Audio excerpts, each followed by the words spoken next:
vamos a hacer todo lo que se puede. Habíamos dicho nuestras denominaciones de fármacos, tenían su primera tarea, su segunda para práctica, ¿verdad? Sí. Habíamos visto denominación, la más complicada, Química. La que usamos universalmente, Genérica. ¿Y quién le da el nombre al laboratorio? Comercial de fantasía. Un medicamento de denominación genérica, ¿es medicamento genérico? No. ¿Qué necesita para hacer medicamento genérico? Ser biodisponible o bioequivalente respecto al innovador. ¿Qué es biodisponible o bioequivalente?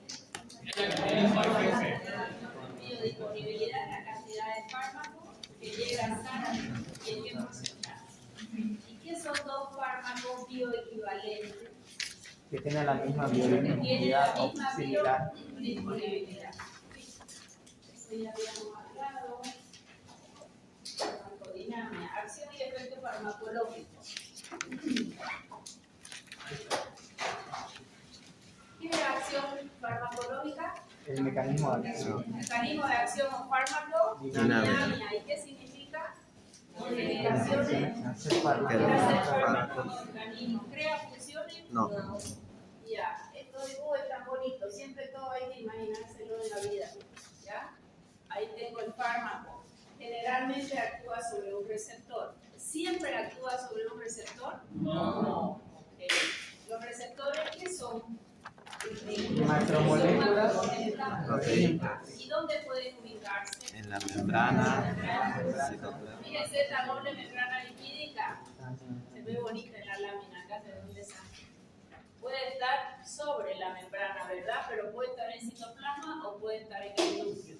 Una vez el fármaco ocupa el receptor, ya nos va a dar un determinado efecto farmacológico. ¿Qué es un efecto farmacológico? Las manifestaciones o resultados de la acción farmacológica. ¿Cuántos tipos de acción farmacológica hay? Cinco. De estimulación, depresión, irritación, sustitución y acción antiinfecciosa. ¿Estás leyendo bien? Muy bien. Estimulación, lo contrario a estimulación. Depresión, una estimulación violenta es una irritación. Luego sustitución o reemplazo. Y finalmente acción antiinfecciosa. ¿Qué es una acción estimulante? Yo estoy aumentando la actividad celular. Eso es una estimulación. Aumentar la actividad celular. ¿Quién me puede dar un ejemplo de un fármaco estimulante? Fuerte.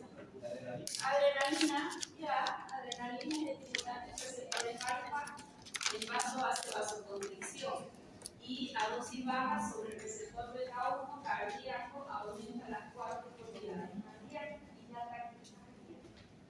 ¿Y de las bebidas usuales que tomamos? La cafeína. Cafeína, alcohol es estimulante en fase inicial y después es depresor. Por eso es tan rico el alcohol, porque inhibe, está estimulado, sigue bebiendo porque ese efecto es agradable y de ahí viene la depresión. Bien, la cafeína. La cafeína es una xantina.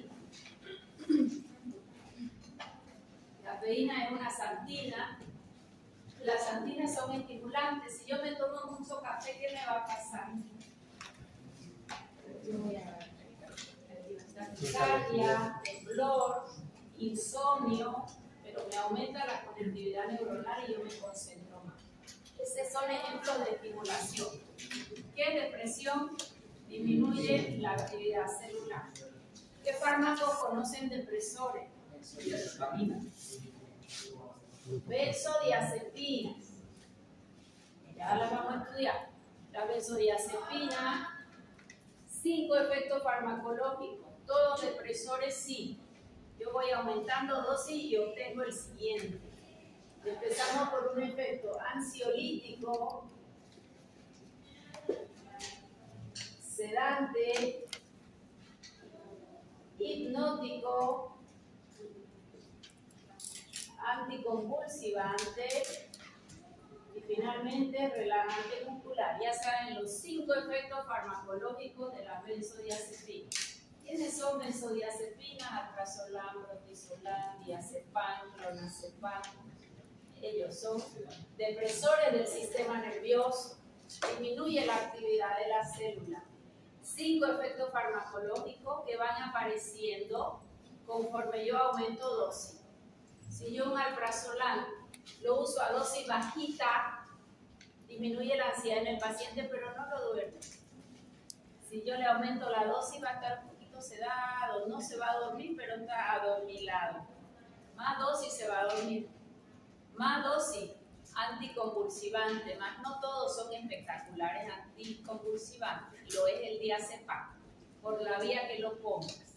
Como es tan liposoluble, si el paciente está convulsionando, no vamos a usar una vía endovenosa, ¿verdad? Ni lo vamos a canalizar. Se puede usar la misma ampolla por vía rectal. Si tiene supositorio, mejor, pero si no hay supositorio, carga la jeringa, saca la aguja y colocas por vía rectal. ¿Se va a absorber por vía rectal? Sí, porque es muy liposoluble. Y la vía rectal es una mucosa muy vascularizada. Y la dosis más alta, relajante muscular. No lo que nosotros llamamos, a ver, denme un Logene Relax para que yo me relaje. No, relajante muscular es que el músculo realmente está relajado. ¿Ok? Para la benzodiazepina, hacer relajación muscular, el paciente ya perdió la conciencia, ya está en sueño profundo. ¿Se entendió? O sea que estos efectos son dosis en aumento. Y son efectos farmacológicos. ¿Quién sabe cuál es su mecanismo de acción?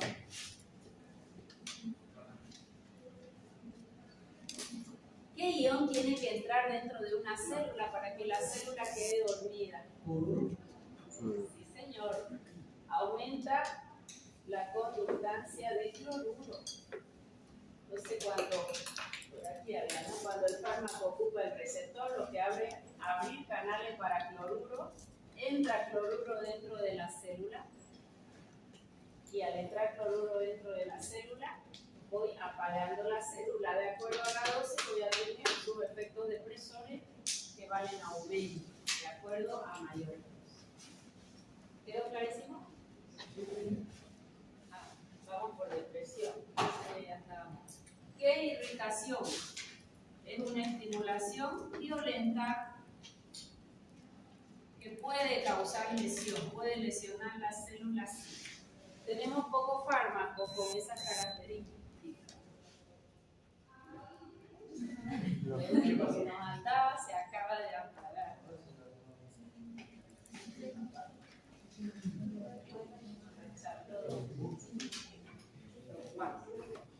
Ya. Irritación, estimulación violenta, poco fármaco. Por ejemplo, si vamos a la farmacia, hoy me van a clase a la farmacia y siempre vamos a la regresión, ¿verdad? Me van a dar lo que yo pido, ¿sí o no? No necesariamente con el criterio adecuado. Muchas veces marcar un problema del cuerpo. El paciente llega con dolor de estómago, Viadil, no se tal, y después el quinto día ya lo tenemos con peritonito, ¿cierto? Este paciente va a la farmacia. ¿Qué quiere el paciente? Ponerse bien ya. Si yo quiero ir al baño ahora, quiero ir al baño hoy. Paciente con estreñimiento, ¿qué va a pedir en la farmacia? Deme algo, pero efectivo. Porque hace 5 días que no voy al baño. ¿Qué te van a dar? ¿Ah? Laxante, pero ¿cuál? Vistacodil. A nada. ¿Lo ama el paciente? Dígame que no va a hacer nada de eso. Parece que sí. El mejor del mundo. Thank you. Ya. ¿Qué estaba diciendo de la nara? Lo ama el paciente porque sabe que lo va a tomar a las 2 de la tarde y hasta las 6 de la tarde. ¿Qué es lo que hace la nara? ¿Se apagó? ¿Por qué es tan efectivo el ANAR? El bisacodilo. Porque él llega al colon, lo irrita o lo agrede. Como lo agrede, el colon se mueve. ¿Y qué va a haber? Defecación. ¿Qué puede pasar? Bueno, dice paciente, yo no voy al baño toda la semana, pero el viernes me tomo mi laxante y con eso vivo tranquila. Esto es muy usual, más de lo que ustedes creen. Si yo agredo o irrito el colon para que él se mueva, ¿qué va a pasar? Después él no se quiere mover si no hay agresión. Entonces el paciente se fue al campo, se olvidó de llevar su anara, 2 semanas sin evacuar. ¿Por qué? Porque ese colon se acostumbró a la irritación. ¿Y qué va a pasar si él es irritado de forma permanente? Porque hay pacientes que lo toman cada 2 días, cada 3 días. Úlcera. Úlcera. Empieza a modificar sus células y hacen un colon catártico. ¿Okay? ¿Pueden agredirlo? Sí. Con los años, no en un día ni en 2. Puede hacer un CA de colon, tiene derecho, porque va a empezar a modificar la célula. Y el paciente vuelve a consumirlo, ¿por qué? Porque sin eso no va al baño. Ese colon se acostumbró. Más que era lo que le tocaba al farmacéutico ahí hacer. Es lo primero que yo tengo que ver en un paciente con estreñimiento. ¿Cuál es su hábito de comida? ¿Qué comida come con residuos? ¿Cuánta fibra come? No come ni fruta ni verdura, puro arroz, papa y pollo frito. Sí, porque estoy fuera de horario. ¿Se entendió? Agua. Caminar. La caminata mejora la defecación. Hay que empezar por ahí antes de usar un laxante irritante. ¿Ok? Queda clarísimo. Ya después vamos a tener nuestra otra sobre estreñimiento. Que produce lesión. Sustitución o reemplazo, dar al organismo alguna hormona o neurotransmisor o sustancia o enzima que no está produciendo. Esto se apagó, hermano. Con razón me dieron el aula 16. Yo soy la cabalista. Mira, sustituir, reemplazar una sustancia que está de falta. Paciente diabético tipo 1 generalmente es una diabetes que es más de la adolescencia, infancia juvenil, muy asociada a algún proceso infeccioso que termina siendo anticuerpos contra el páncreas. Ese niño hizo varicela, y su varicela estuvo bien, pero aquí voy a ver.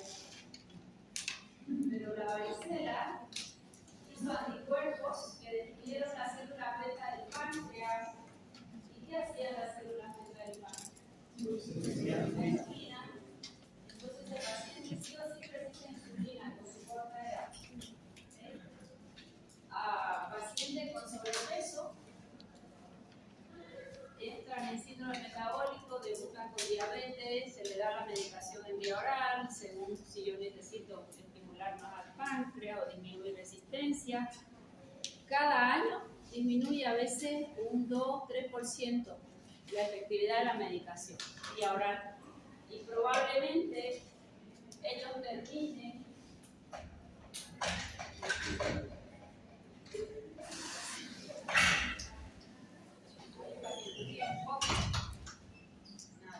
probablemente ellos terminen usando insulina, es lo más probable, ¿ya?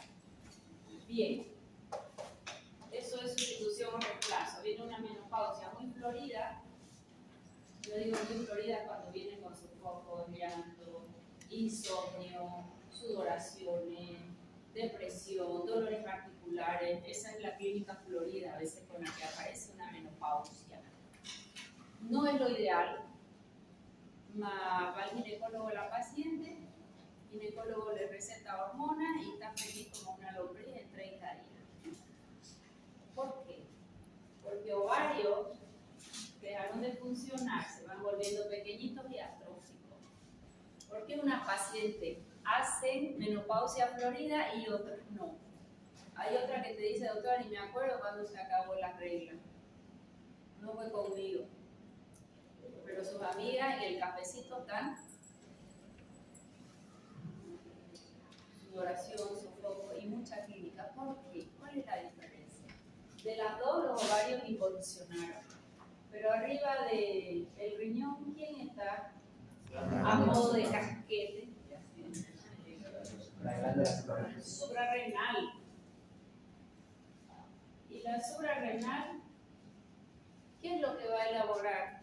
A partir del ciclopentano pelhidrofenandreno, estructura química del colesterol, el ciclopentano pelhidrofenandreno. A partir del colesterol, ¿qué va a hacer? Va a ser cortisol.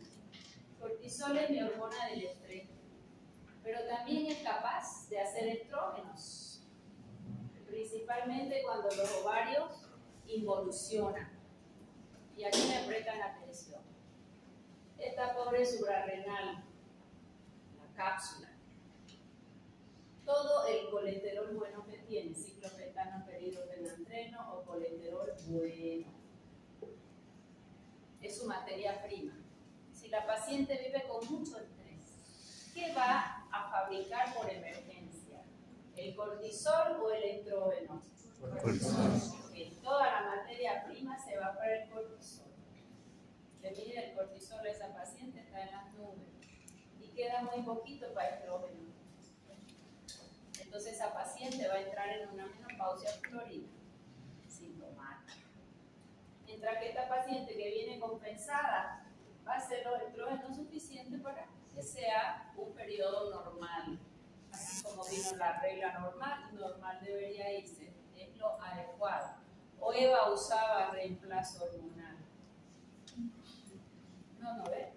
¿Y era normal o era anormal? Doña Eva, además de hacer comer las manzanas prohibidas. Okay. Entonces, aquí está la diferencia. ¿Ya? Esto yo trabajo mucho. ¿Y qué hago aquí? ¿Qué harían ahí? El paciente tiene mucho cortisol, su estrógeno en el piso, le hicieron su conteo hormonal, FSH altísima, LH altísima, involución ya del ovario, y el estrógeno en el piso, progesterona más bajo que el piso, que es lo que te da tranquilidad en las mujeres la progestiona. ¿Qué hago? Esta hermosa es capaz de hacer estrógeno. ¿Qué hago con esa paciente para no darle las hormonas? Porque no dejan de ser disruptores hormonales, ¿no? Por lo que yo doy en vía oral, un intenso metabolismo hepático, ya sean los anticonceptivos orales o el reemplazo hormonal en menopausia. ¿Qué pudiéramos hacer ahí? ¿A quién se le ocurre algo? Arriba las manos, con derecho a equivocarse. Sí, señor. Yo voy a disminuir el cortisol para que pueda empezar a hacer estrógeno. ¿Y cómo le disminuye el cortisol? Actividad física. Ya. Había una paciente que le pedía actividad física y le generaba más estrés la actividad física, que solo tenía 45 minutos, tenía que andarse corriendo, salir de la oficina. Siempre conversar con el paciente, a ver qué espacio tiene. ¿Okay? Actividad física, actividades de relajación, yoga, por ejemplo. Pero más que eso, yo siempre le pregunto al paciente, a mí me encantaría que me hagan esta pregunta, si te regalo 2 horas al día o 1 hora, 60 minutos, sin teléfono, para mí ese teléfono es factor estrés bonito, sin teléfono, te lo van a cuidar el teléfono, van a contestar a tu paciente, van a hacer todo lo que vos tendrías que hacer. ¿Qué harías en esa hora? ¿Qué harías vos en 1 hora de regalo? Dormir. ¿Qué harías? ¿Qué harías? Escuchar música. Escuchar música. Las lives de ustedes. Vieron que ni siquiera uno lo piensa y uno en el día tiene que regalarse 1 hora para hacer algo que te encante y no lo pierdas. ¿Qué harías vos? Quédate pensando. Bailar. Bailar. Ir al gym. Me gustó. Y lo pensar. Pase rapidito. Ya. Hacer 1 hora de una actividad que le encante al paciente. Algunos te dicen pintar. Me encantaba pintar y desde que tengo mi hijo ya no pinto. Me encanta costurar. Me gusta ir al gimnasio, me gusta salir a caminar, me gusta escuchar música. Dormir es algo que es necesario si es que realmente duermes poco, pero la idea es que un paciente duerma de 7 a 8 horas, lo ideal. En medicina nos olvidamos de eso, pero no importa. Ustedes están fuera de ese rango. Ya lo que son fuertes, ¿no? Entonces, eso es importante, una actividad que te baje el cortisol. Sí, yo me siento, bueno, para mí es tirarme en mi puff con mis libros originales. Tengo muchos para leer, eso para mí es un placer. No la computadora, no, un libro original, ojearlo, leerlo, eso. Los libros que tenés especiales ahí que te están esperando para cuando alguna vez tengas tiempo. Ir al gimnasio a mí me genera mucho placer. Yo ahí salgo descansada y trabajo bien, ¿no? Entonces, ese tipo de actividad es fundamental. Más a veces es insuficiente, ¿ya? Y ahí bajamos el cortisol con muchas sustancias naturales. Las sustancias que me bajan el cortisol son las que aumentan el GABA. ¿Qué es el GABA?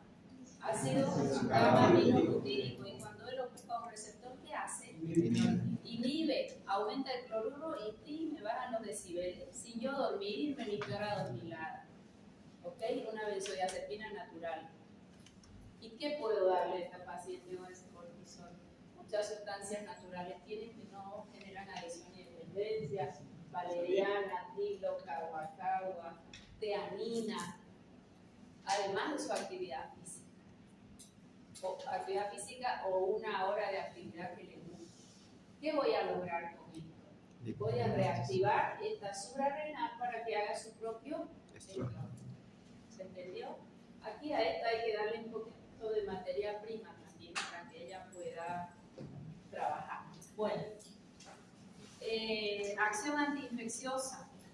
Generalmente el mecanismo de acción, ¿dónde se produce? En mi organismo, ¿verdad? Viene ibuprofeno y me bloquea mi ciclooxigenasa. Viene el salbutamol y ocupa mi receptor beta 2. Viene un beta bloqueante, un propanolol y ocupa mi receptor beta 1 sobre mi organismo. Más la acción antiinfecciosa, la acción farmacológica es sobre el microorganismo. La idea es que afecta al microorganismo. Unos inhiben síntesis de pared celular como la penicilina y cefalosporina, otros inhiben síntesis de proteína como tetraciclina y cloramfenicol. La batería se ha agotado. Entonces tenemos cargador. Otros van a actuar sobre el DNA como la DNA mirasa, la quinolona fluorada, etc. Más la pregunta que yo hago, ¿será que hoy en día los antibióticos solo afectan al microorganismo? No. Lamentablemente no. Y ahí aparecen los efectos adversos. Por ejemplo, un aminoglucósido como una gentamicina, tobramicina, amicacina, ¿qué efecto adverso tiene? Fototóxico, irreversible, entra por transporte activo al octavo par y ahí se queda. Nefrotóxico, pudiera ser reversible y curarizante. O sea que aún así, que yo quiero o que está determinado que el mecanismo de acción es sobre el microorganismo, no tienen nunca una selectividad del 100%. Y aparecen las llamadas RAMs para el huésped. ¿Quién es el huésped? ¿Qué es RAM? Reacciones adversas a los medicamentos. Ya están los 5 tipos de acción farmacológica, pregunta examen. Todo es pregunta examen porque todo hay que saberlo en realidad.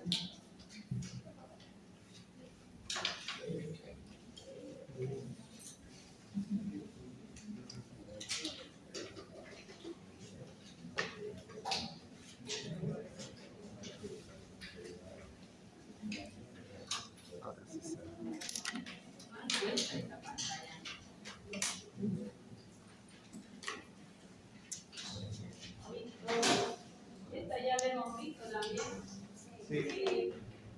Acá hay una doble membrana lipídica. ¿Cómo ingresa aquí el fármaco? Por difusión simple. Esa la habíamos visto también, ¿verdad? Sí. Los glucocorticoides, ¿qué mecanismo de acción tenían? Como pasado a través de quién? Lipocortina. ¿Qué es la lipocortina? Una proteína. ¿Quién sintetiza proteínas en el cuerpo? Ribosomas. sea que el corticoide tiene que entrar y llegar hasta el núcleo, darle la orden al ribosoma, el código genético, el ARN mensajero va y le dice, poneme estos aminoácidos y eso es lipocortina. La lipocortina recién es la que va a ir a inhibir la fosfolipasa 2. Entonces, el mecanismo de acción del glucocorticoide, ¿cuál es? A través de la lipocortina. ¿Cómo se mueve ahí? Ahí espíritu. Una vez estaba estudiando el tercer año de medicina, mi hijo era chico, y le había regalado para Navidad un robot de su tamaño. Caminaba con su control. Y yo estaba estudiando, entonces llega a la 1 de la mañana y el robot empieza a moverse.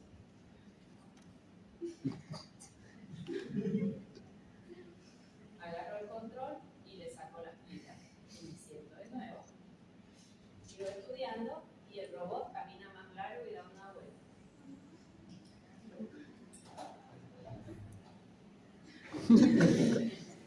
¿Qué fue? El fantasma. Le llamo a mi hermano, era mi vecino, le digo, Erika, hay unos espíritus acá. A ver si está bien, no, te asusta. Y cuando llega mi hermano sonriendo, ¿pero qué te reís? Le digo, aquí hay algo raro, porque tu vecino tiene un auto y con ese control lo mueve tu robot, dice. Pero aquí hay algo raro. Creo que don Serafín hubiera llevado el control. Ya. ¿Cuál era el mecanismo de acción acá del glucocorticoide?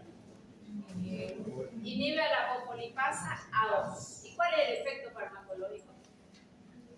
No hay inflamación. Disminuye las dos vías de la inflamación, bloquea las dos vías de la inflamación, por lo tanto es el más poderoso antiinflamatorio.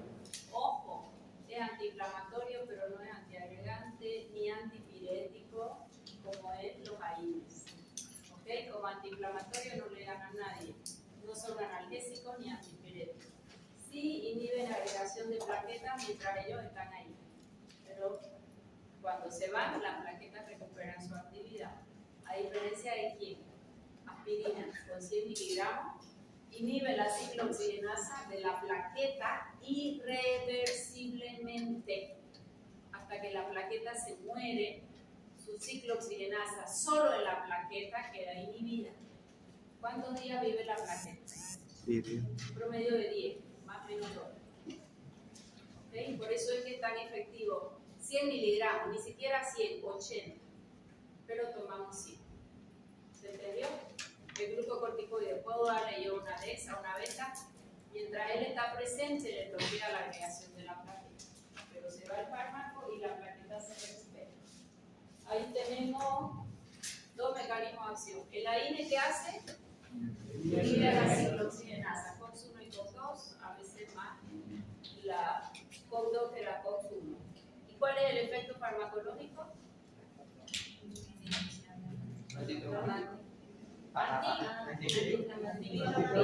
Analgésico, antiinflamatorio, antipirético y antiagregante plaquetario. Los cuatro. Algunos son más analgésicos, por ejemplo el ketorolaco es el más analgésico de todos, pero él no es antiinflamatorio. Pero el ibuprofeno sí es buen antiinflamatorio, más no es tan analgésico. Ketoprofeno, ketorolaco, que son potentes analgésicos, no son antitérmicos, no bajan la temperatura. Así lo hace un paracetamol o una dipirona o un ibuprofeno. ¿Quedó clarísimo? Antiagregante todo mientras están presentes, pero se van y la plaqueta se recupera, excepto con aspirina. ¿Por qué? Inhibe irreversiblemente la ciclooxigenasa en la plaqueta, solo en la plaqueta. Es uno de los pocos fármacos que son de acción irreversible, solo en la plaqueta. Listo. Creo que por aquí andábamos. Sí, ya no. Los fármacos según donde van a actuar, ¿qué es acción tópica o local? Piel y mucosa. Ya. Local normalmente decimos cuando es la piel, pero Nosotros usamos los dos términos, local cuando es la piel, tópica cuando es un pozo. Si yo voy a usar un supositorio hemorroidal, y lo vamos a poner en la mucosa rectal, ¿qué deberá contener para que le alivie y le cicatrice a la paciente o le corte un poquito el sangrado y le desinflame su hemorroide? Un analgésico, tiene que tener un antiséptico, porque si hay sangrado hay probabilidad por el lugar de una infección, un secante y un analgésico, un vasoconstrictor. ¿Es necesario que esos principios activos lleguen a sangre? No. Yo necesito que su acción sea tópica o local. ¿De qué va a depender? Mantengo un supositorio para un niño que está convulsionando y le vamos a poner un supositorio de diazepam, que es una benzodiazepina anticonvulsivante, acción violenta. ¿Qué diferencia hay? Los dos son supositorios, uno va a actuar tópico local y el otro va a pasar a circulación sistémica. ¿Cuál es la diferencia? Los dos están hechos con excipiente que se llama o manteca de cacao o aceite de coco o glicerina, los dos. La liposolubilidad. Principio activo, liposoluble o no liposoluble. ¿Por qué? Porque donde yo lo he colocado, que es una mucosa, tengo una doble membrana lipídica. ¿Quién va a poder absorberse? El liposoluble. Esa es la gran diferencia. Esa es la gran diferencia. Bien, acá qué dice. Acción sistémica. Acción sistémica. ¿Qué es acción sistémica? Que el fármaco llegue donde al torrente circulatorio. Díganme todas las vías por las que ustedes consideren que el fármaco puede llegar a circulación sistémica. Oral. Hepática. ¿Cuál es la vía hepática? Intestinal. Mejor vía oral. Parenteral. Vamos por par. ¿Puedo tomar en vía oral una neomicina que es no liposoluble? Puedo. Me la voy a tomar y así como entra va a salir. No se va a absorber. En vía oral, un principio activo liposoluble. Otra vía que llega a sangre. Endovenosa ya está en sangre, no hay ni absorción. Porque absorción es el paso del fármaco del exterior a torrente circulatorio atravesando membrana o barrera. Endovenosa ya está en sangre con el 100% de biodisponibilidad. ¿Qué era biodisponibilidad? De la cantidad de fármaco que administré, ¿qué porcentaje llegó? Listo. Otra vía intramuscular. Todo lo que use agujas le vamos a llamar vía parenteral o directa. ¿Ya? Todo lo que use una aguja, vía parenteral o directa. La insulina, por ejemplo, se coloca vía parenteral. Subcutánea. Se puede colocar la que es cristalina endovenosa. Todo lo que use una aguja, vía parenteral. A ver, puede ser subcutánea, intradérmica, intramuscular, endovenosa, intraarterial, intracardíaca, intraarticular, intra la que quiera, intraósea. Todo lo que use una aguja le vamos a llamar parenteral o vías de acción de administración directa. Todo lo que use una aguja. ¿Okay? Y si hay directa, hay vías indirectas. ¿Cuáles son las vías indirectas? Todas las vías que tienen que atravesar una membrana o barrera. Y todas mis membranas son liposolubles. ¿Qué vías indirectas conocen? Vía oral. ¿Puedo colocar debajo de la lengua un fármaco? Sí. ¿Algunos se absorben? ¿Quién conoce algo que se absorba sublingual? Si yo me Ketorolaco. pongo una aspirina que es olorosa, ¿se va a absorber? Y si espero 10 horas, sigue sin absorberse, ¿verdad? Morfina, mira, sublingual. Hay una aquí para el dolor. Captopril me gustó, captopril es muy liposoluble, hermanito del enalapril. Y es una vía, no me encanta porque baja la presión muy rápido y es peligroso para el paciente. Pero en la farmacia les encanta y en las emergencias también. Al cardiólogo no le gusta, porque la presión alta debe bajarse lentamente. Y en vía oral va a demorar 15 minutos más, nada más. Otro fármaco. Ketorolaco sublingual. Ketorolaco sublingual para una analgesia rápida. ¿Qué más? Cuando tiene angina de pecho el paciente, le saca de su bolsillito cuando empieza su taquicardia. ¿En qué mundo vive? Vía sublingual. Podemos usar nitrato y nitrito, que son vasodilatadores coronarios. Sublingual, ya vamos a ver qué característica va a tener un fármaco para que se absorba por vía sublingual. ¿Qué característica tendrá un fármaco para que se absorba por vía oral? Vía ocular, ¿puede pasar a sangre? Sí.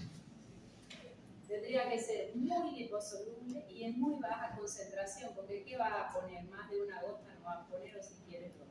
No la tomamos en cuenta, pero pudiera un fármaco que se coloca a nivel ocular llegar a circulación, sí. ¿Cuándo? Cuando su principio activo es muy liposoluble. ¿Y la piel puede llegar a circulación sistémica? Sí. Principios activos muy liposolubles. ¿Listo? Otra, la vía rectal va a llegar a sangre. Sí. ¿Cuándo? Principio activo liposoluble. La vía vaginal, principio activo liposoluble.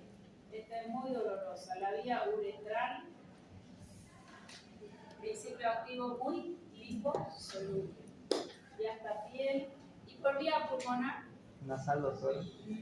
Ahorita, pulmonar, ¿llega o no llega? Podría. A ver, piensen. Claro, da el anestesiólogo, le pone una mascarita, el anestésico general. ¿Ok? Mayor concentración hacia una menor concentración y entra por parénquima pulmonar. Es volátil y muy liposoluble. Volátil y muy liposoluble. Si yo hago nebulización con agua, ¿va a llegar? No va a llegar nada. Va a hidratar el árbol respiratorio, va a estimular secreciones, lo que tú quieras, pero no llega el agua a circulación sistémica. Más si el principio activo es volátil y liposoluble, sí va a entrar. Le ponen la mascarita, entran en sueño profundo, una lotana, por ejemplo, ¿no? Te la sacan la mascarita, dentro de mi cuerpo está más concentrado, va hacia el exterior. Te toca acompañar a un paciente en su recuperación y siente el olor a anestesia. Y él está dormido todavía. ¿Por dónde eliminó? Vía pulmonar. El alcohol que te tomaste de más, ¿por dónde lo eliminaste? O sea que en la vía pulmonar también es una vía que puede llegar el fármaco a circulación sistémica o eliminarse. ¿Ya? ¿Qué me dijiste, nasal? Nasal. ¿Qué entra por nasal? No. Okay. Entonces, ¿llega a circulación sistémica o no? Sí. Lamentablemente sí, es una vía de muy fácil administración. ¿Qué más? ¿Qué otra vía tenemos acá? No hay más vías, ¿eh? Bien, entonces, las vías de administración, ¿cómo las clasificamos para su estudio? Directa y indirecta. Directa e indirecta. ¿Cuáles son las directas? Todo lo que usa una aguja. Va a haber ruptura de tejido. Y también se llama inmediata, parenteral, directa o inmediata. Son sinónimos. Inmediatas, vía inmediata, vía directa o vía parenteral. Y las indirectas también son llamadas mediatas. No hay ruptura de tejido. Yo me tomo una aspirina y va a llegar a mi sangre y no va a romper ningún tejido. Me usa una aguja Cada una tendrá su tiempo en llegar, pero hay diferentes vías, sí. ¿De qué va a depender que el principio activo llegue a circulación? Sí.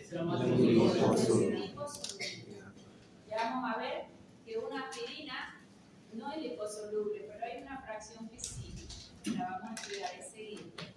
Hay una parte que queda liposoluble y otra no. Una se ioniza y la otra no. Solo la que no se ioniza se absorbe. Pregunta Thais. Aquí busquen, seguimos con tarea. El otro martes ya lo voy a encontrar. Vaya por aquí. Vas a ir hasta abajo y puedes hablar. Una botella de agua. Tarea. Debe ser como en farmacia cuestionario, ni así me han estudiado. Le van a buscar de cada vía sus características de administración. ¿Ya? Por ejemplo, la vía parenteral, ¿qué características tiene una? Sí, espérame, una botella de hidratada, una chanta.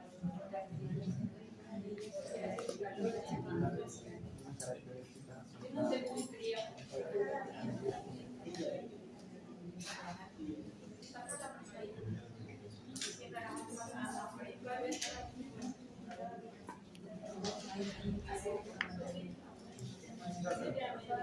Gracias. Olvido de hidratar. Si puedes resolver la de allá, algo enfría. Ajá, ya prende. Que alguien se suba.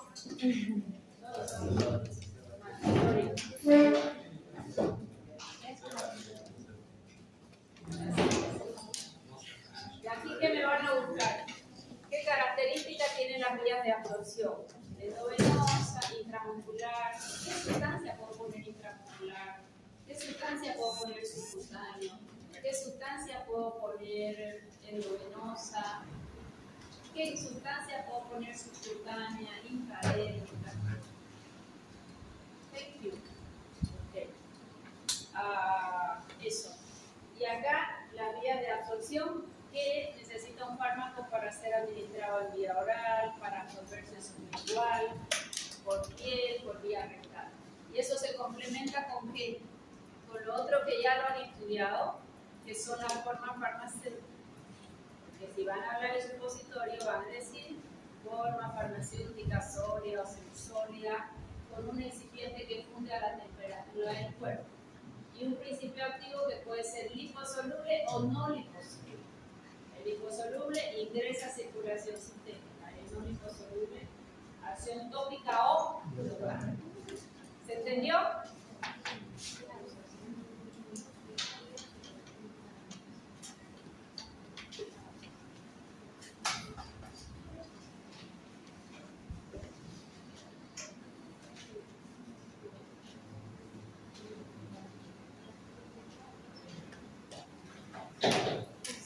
¿Qué acción indirecta o remota?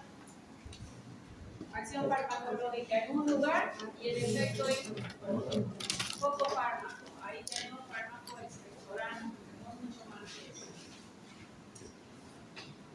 Esto ya hemos visto bastante, agonista y antagonista. ¿Qué características tenía un fármaco para ser agonista? Ocupa un receptor y tiene actividad intrínseca. ¿Qué era actividad intrínseca? Hace lo mismo que el neurotransmisor.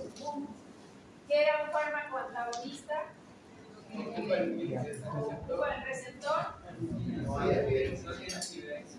No tiene actividad intrínseca. No deja ocupar al neurotransmisor su receptor. ¿Y qué es un agonista parcial?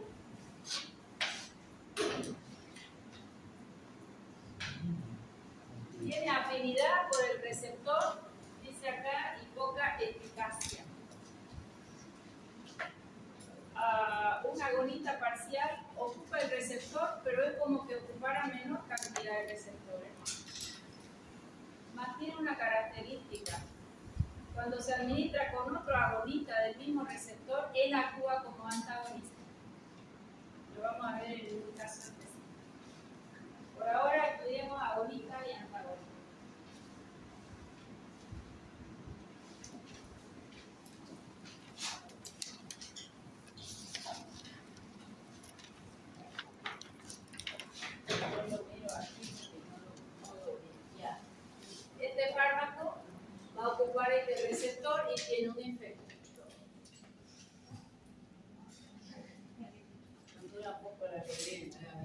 Ya.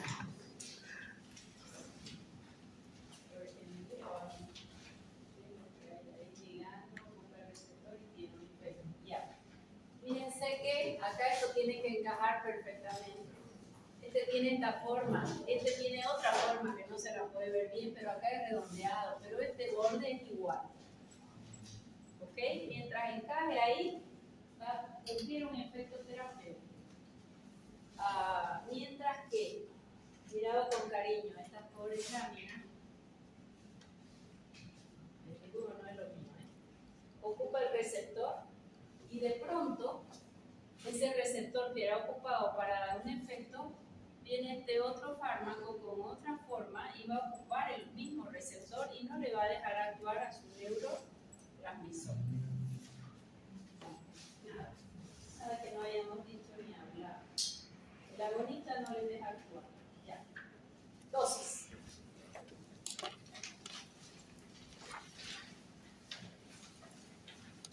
¿Qué es una dosis? La cantidad de fármaco que yo voy a administrar.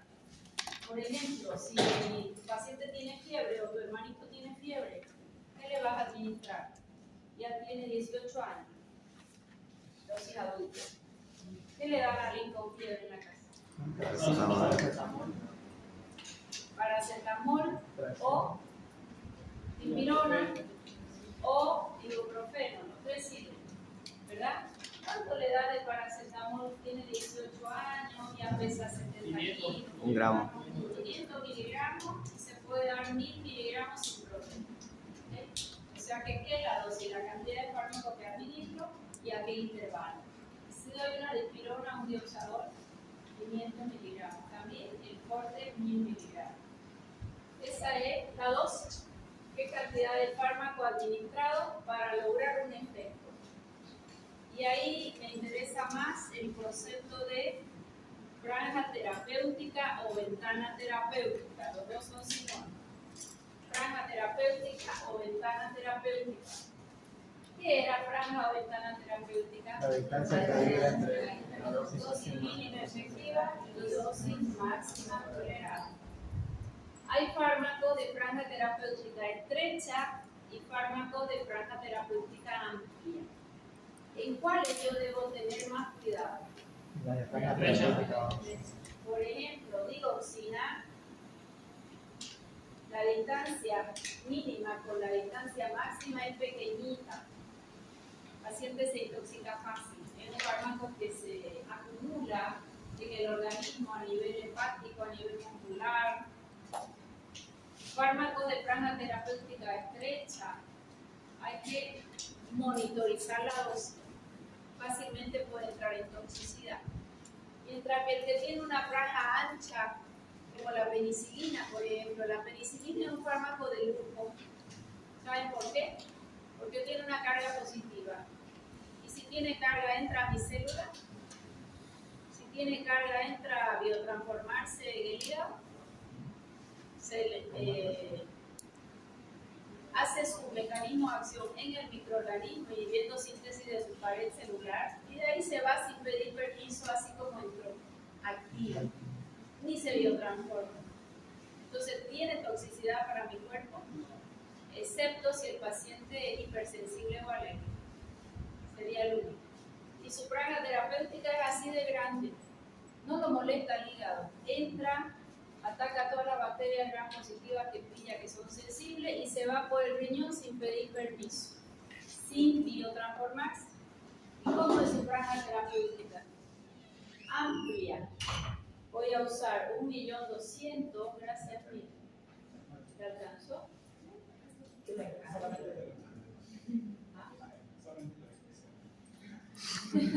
Se quedaba mi hijo ahí.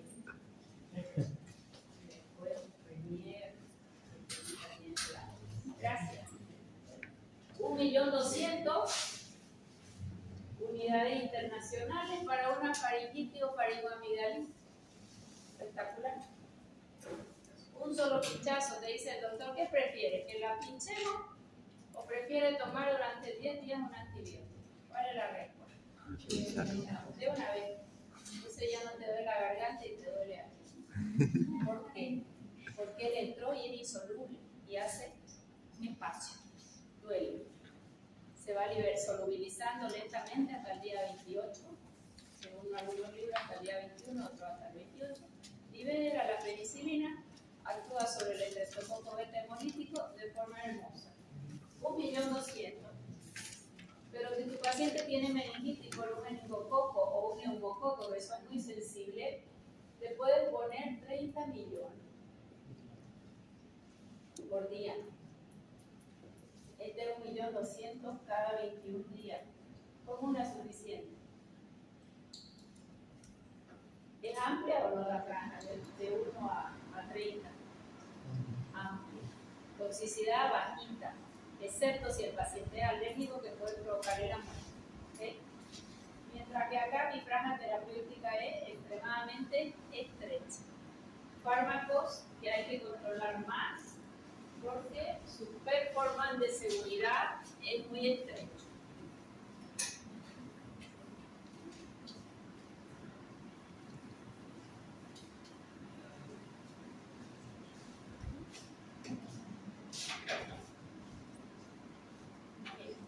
Hay diferentes tipos de dosis.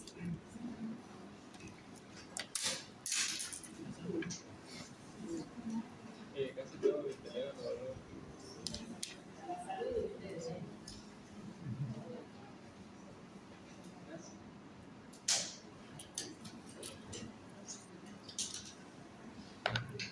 Cuando teníamos la franja terapéutica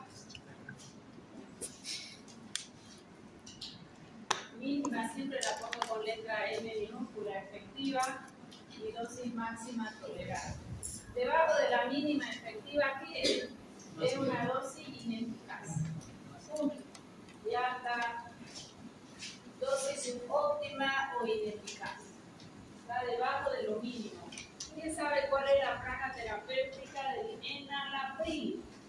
Es un IECA, inclusive. ¿Hasta cuál es? 2.5 a 40 miligramos. Muy bien, yo lo dije eso. 2.5 miligramitos. Viene comprimido de 5, le dan la mitad, porque puede ser muy sensible. Y de ahí va subiendo a necesidad. Más de 40, ya no va a bajar más la presión. Bien. O sea que abajo de 2.5 en el caso del enalapril sería subóptimo. Dosis mínima. ¿Cómo la defino la dosis mínima? La cantidad de fármaco que ya encuentro un efecto terapéutico. Esa es la dosis mínima. Esta de aquí. Dosis máxima es la dosis a partir de la cual, si aumenta su toxicidad del fármaco y no consigo más efecto beneficioso. Si con 40 miligramos de enalapril, que son 20 miligramos cada 12 horas, no conseguiste bajar la presión, no adelanta darle 60, 80, 100. Sí puede haber más efectos adversos, pero no voy a tener más efectividad. Aquí lo único que están haciendo es definir franja terapéutica, ¿verdad? Dosis mínima efectiva, mayor a la dosis máxima tolerada, dosis terapéutica. ¿Cuál es la dosis terapéutica? En el intervalo, el mínimo efectivo y la máxima tolerada. ¿Y la dosis tóxica?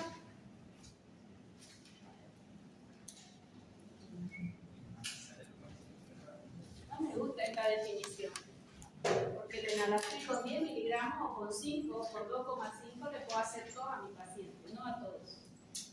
2 por IECA se llama, una tosecita irritativa, molesta, generalmente cuando se acuesta. Es porque se inhibe la biotransformación en bradicilinasa, ya lo vamos a ver. Es un efecto que se produce en algunos pacientes independientes de la dosis. O sea que a dosis usual, ¿yo voy a tener efecto adverso? Sí. Con todo, pero aspirina a dosis usual le puede evitar la agregación de plaquetas y hacerle sangrado en algunos pacientes. Dosis usual ya no lo intoxica. Mientras que para mí dosis tóxica es la dosis que está arriba de la dosis máxima tolerada. Que va a haber mayor probabilidad de reacciones adversas, sí, pero no es la que produce reacciones indeseadas. Me perdonen, no sé si es Don Víctor o Don Jesús Flores.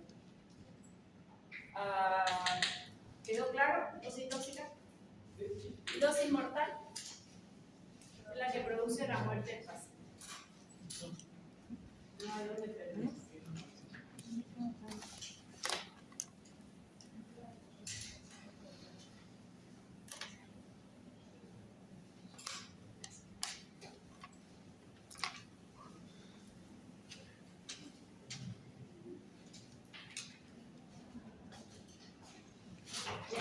Curva dosis respuesta muy interesante.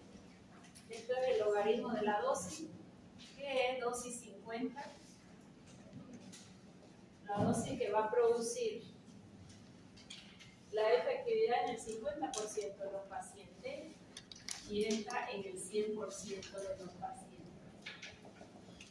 ¿Okay? Le llamamos dosis efectiva 50 o dosis efectiva 100 o dosis letal 50 o dosis letal 100. ¿Cuál va a ser la diferencia? La efectiva es que va a producir la efectividad en la mitad de los pacientes. Si yo tengo 100 pacientes, a esta dosis la efectividad va a ser del 50%. Esto básicamente es la franja terapéutica. ¿Se entendió? Lo mismo ocurre con dosis letal. La dosis que va a matar al 50% de la población. Se da mucho en animales de experimentación. Ahora se usan menos los animales, pero todos los fármacos se han probado primero en animales. ¿Okay? Más no es extrapolable 100% al humano. Y la dosis que va a producir la muerte en el 100% de la población. Esa es la curva dosis-respuesta. Más dosis, más efectividad. Más dosis, más efectividad. Más dosis, más efectividad. Más dosis, más efectividad. Y esta curva, una vez que llega aquí, ya se hace plana. Esa es la curva dosis-respuesta. ¿Qué quiere decir? Que más dosis no hay más efectividad. Más dosis no hay más efectividad. Por eso les digo yo, esa es la franja terapéutica. ¿Quedó mejor? Ya. Incremento de la dosis produce un aumento de la respuesta sí, hasta un determinado máximo. A partir de ahí ya no hay más respuesta terapéutica.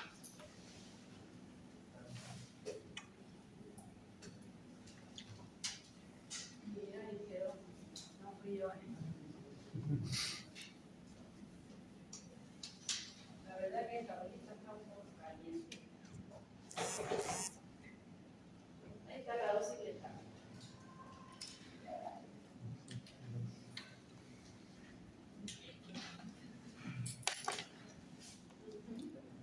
ED, dosis efectiva.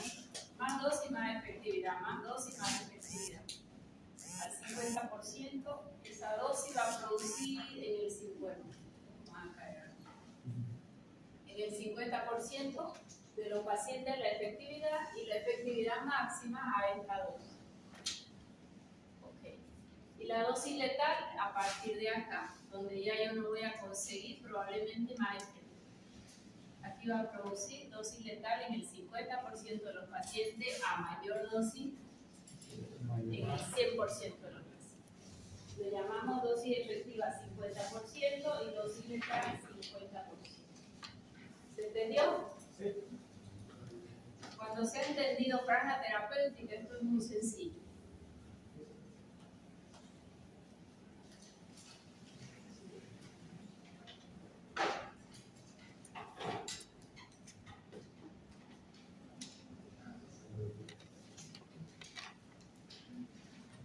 Bien. Vamos con farmacocinética.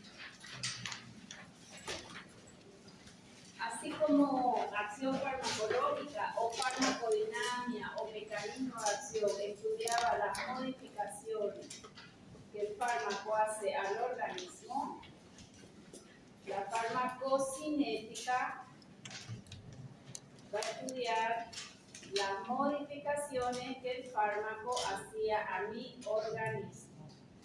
¿Cuáles eran esas modificaciones? Había una lipotecnia. Liberación, absorción, distribución, metabolismo y excreción. Bien. Acá resulta que no era al revés, doctora. Farmacocinética no era el organismo al fármaco. Lo que mi organismo le hace al fármaco, lo absorbe, lo distribuye. Sí. farmacocinética, modificaciones que el fármaco le hace al organismo, es el organismo al fármaco. Tú tienes razón. Un punto. ¿Qué le hace mi organismo al fármaco? Lo libera, lo absorbe, lo distribuye, lo metaboliza y lo excreta. Bien, dos conceptos importantes. Uno, biofase. ¿Qué es biofase? Una biofase va a ser el lugar donde el fármaco interactúa con el receptor. La biofase puede ser en la membrana celular, puede ser en el citoplasma, puede ser en el núcleo. ¿Ya? El término biofase es importante. El lugar donde interactúa el fármaco con mi organismo, que generalmente en la mayoría de los casos lo hace sobre el receptor, no siempre sobre el receptor.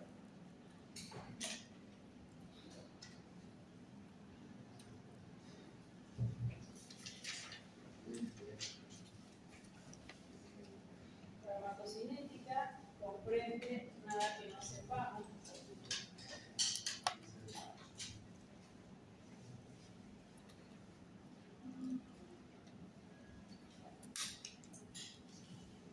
Vamos a empezar con absorción.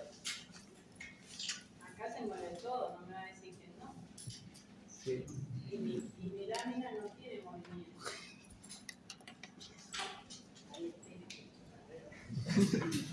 Ya. ¿Qué es absorción? Es el paso del fármaco del exterior al torrente circulatorio atravesando membranas o barreras. Es el concepto de absorción. Es el paso del fármaco del exterior al torrente circulatorio atravesando membranas o barreras. ¿Okay?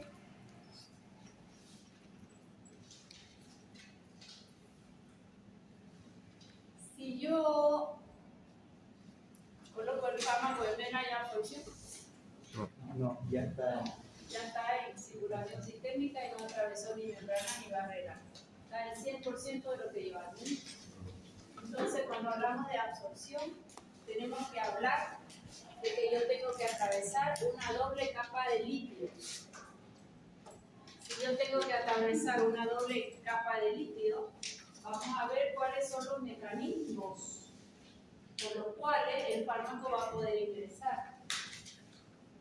Ese es el modelo de mosaico fluido, doble membrana lipídico, y a la vez tienen proteínas que están incrustadas, unas van de un lugar a otro, se abren y hacen un polo, otras atraviesan de un lugar a otro esa membrana, y para que pueda atravesar esa doble membrana lipídica, ¿cuáles son los mecanismos de absorción? Los mecanismos para que haya absorción van a ser sin gasto de energía y van a ser con gasto de energía. Sin gasto de energía vamos a tener la difusión simple. Difusión simple. No gasta energía, es a favor de un gradiente de concentración. ¿Qué características deberá tener nuestro principio activo para pasar como en su casa por difusión simple? Ser liposoluble. Difusión simple entonces para fármaco liposoluble. ¿Sí? Sin gasto de energía pasa la glucosa, toda la glucosa que comemos no es liposoluble y hasta un determinado umbral se va a absorber todo. ¿Por qué mecanismo entra la glucosa en mi organismo?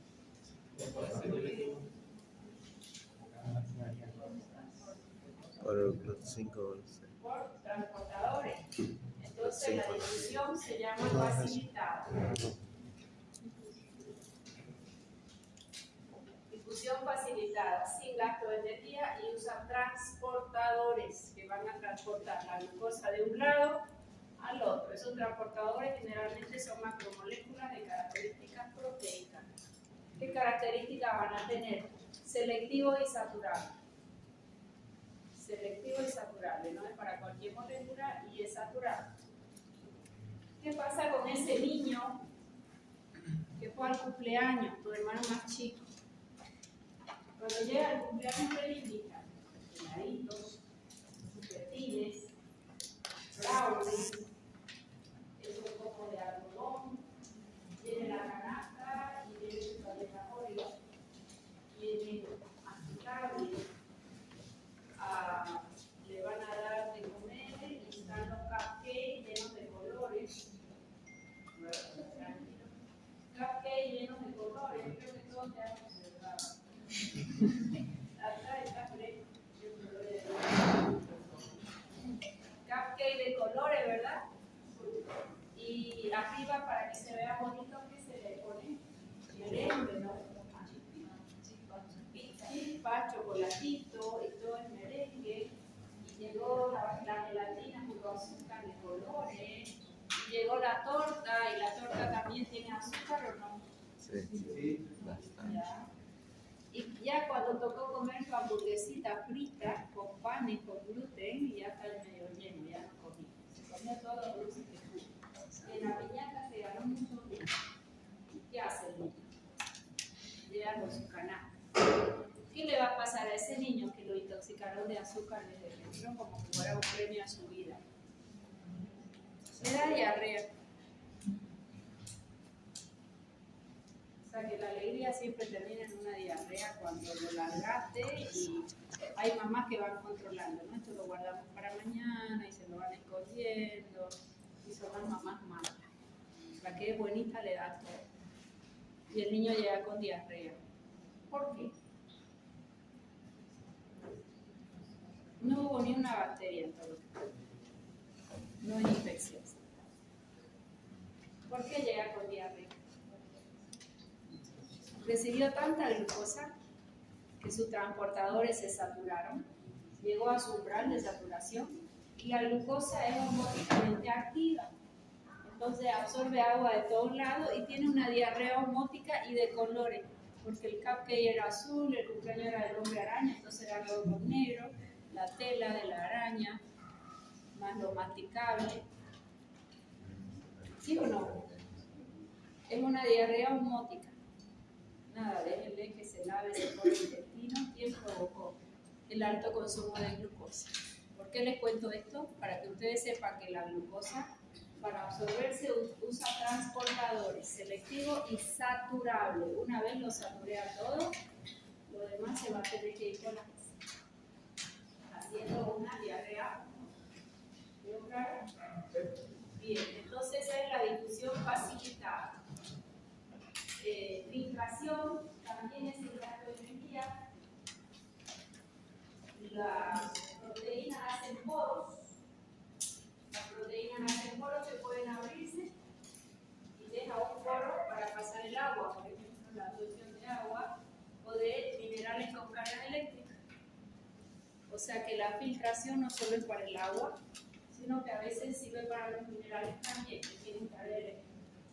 Resulta que tenemos la doble membrana lipídica, y acá tengo incrustada, qué pena que no dibujo bien, esta es la doble membrana lipídica, y aquí tengo incrustadas dos proteínas que se abren o se cierran y hacen un poro, y por ahí va una sustancia hidrosoluble.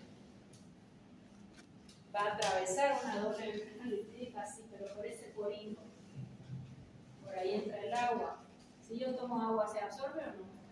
Pero ¿cómo se va a absorber si es liposoluble toda mi célula? Por porinas o canales proteicos. ¿Veo mejor? Entonces, si gasto de energía, difusión simple, difusión facilitada y filtración. Y con gasto de energía es el transporte activo. El transporte activo se caracteriza por ser con gasto de energía y contra un gradiente de concentración. La energía ATP generalmente se la obtiene de la ATPasa sodio potasio, que ya la han estudiado.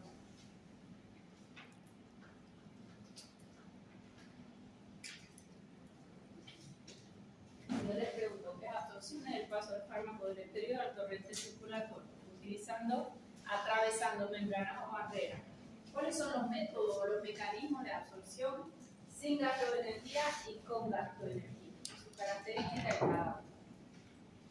Ahora vamos a ir viendo algunos ejemplos.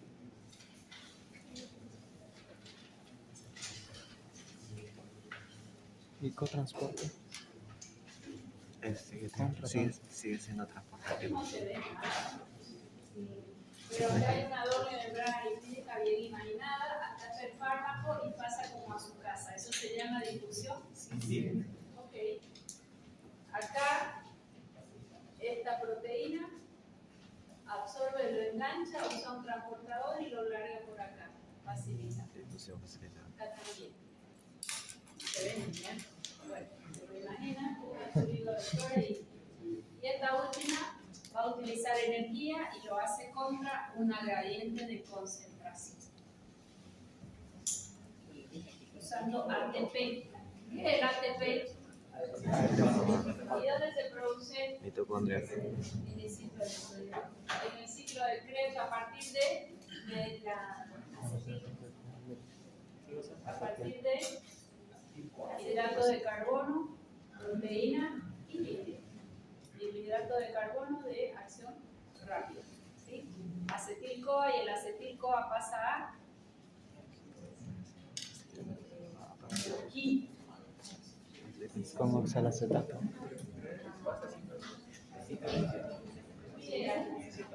Difusión simple, esta es una difusión facilitada. Engloba acá el fármaco, lo lleva y lo transporta para acá. Acá con gasto de energía. Siempre en contra de un gradiente de concentración utilizando una ATPase. Esto es lo mismo. Esa sí tenía movimiento, ya moleculista, ya está. Difusión simple a favor de un gradiente de concentración, sin gasto de energía. ¿Para qué fármaco? Liposoluble. ¿Por qué dice no ionizado? ¿Por qué no dice no ionizado? Ahora vamos a pensar. Nosotros tenemos un esófago, el estómago, y miraba con cariño mi intestino. Hemos tomado el comprimido y la pregunta que les hago, ¿dónde se absorbe el fármaco? Me tomé una aspirina, ¿dónde se absorbe? En el intestino y no en el estómago. ¿Por qué? Y si me tomo alcohol, estómago vacío, ¿a dónde se absorbe? En el estómago. En el estómago.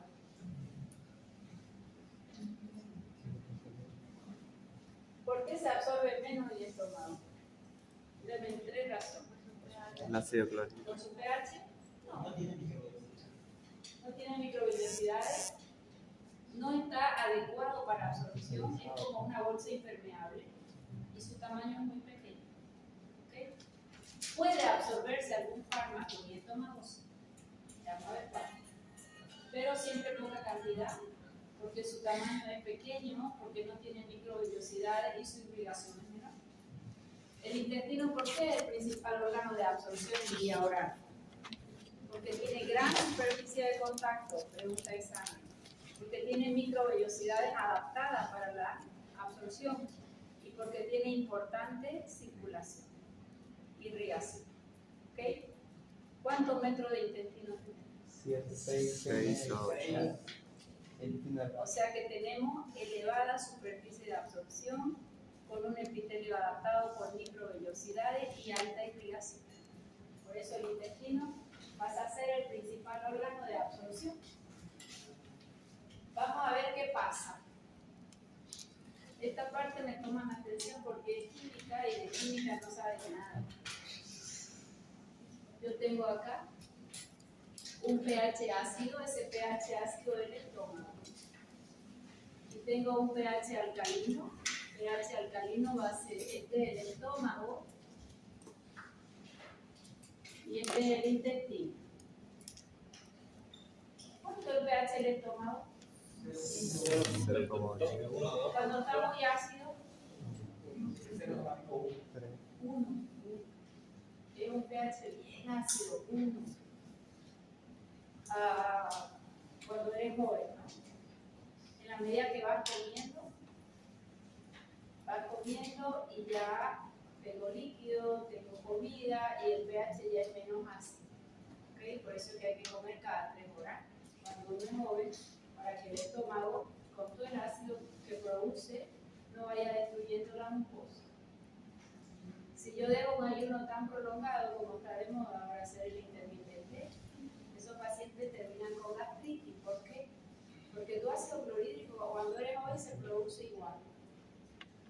no hay quien lo neutralice. ¿Okay? Por lo menos líquido a demanda deben tomar en un ayuno prolongado sin azúcar, ¿no?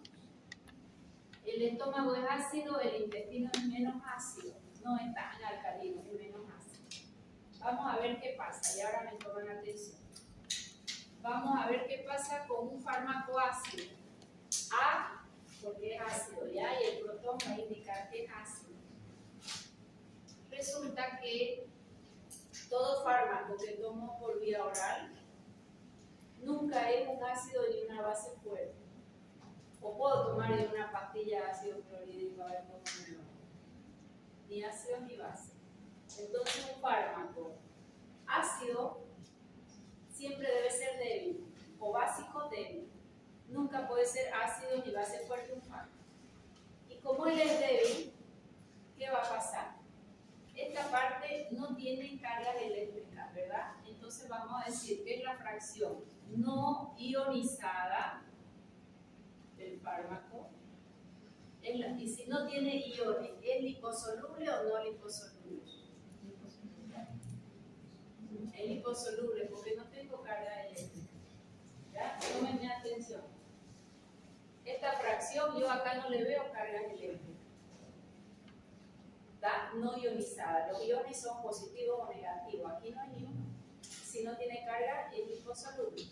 Pero ellos siempre, como son ácidos o bases no fuertes, tienen que estar en equilibrio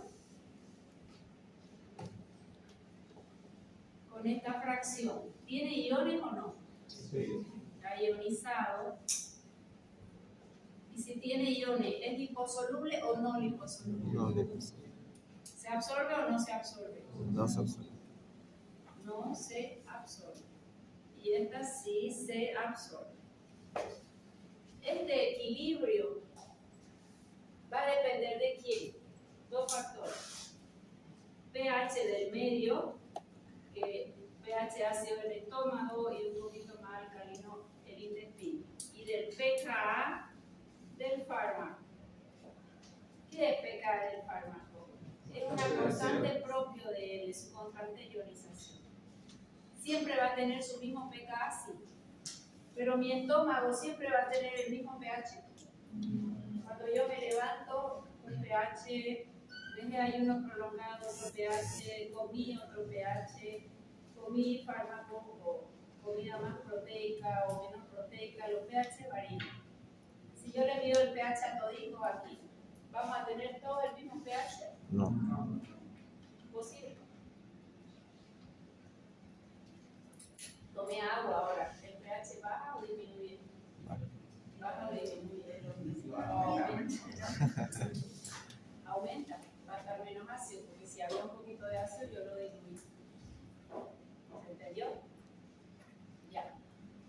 Esto ocurre, el equilibrio a derecha o a izquierda, según quién. Según el pH del medio. Si yo estoy en el estómago, mi pH es más ácido. Y aquí está lo más difícil.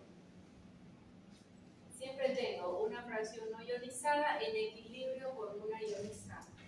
Pero estos equilibrios, según en qué medio yo estoy, se desplazan a derecha o a izquierda. ¿Okay?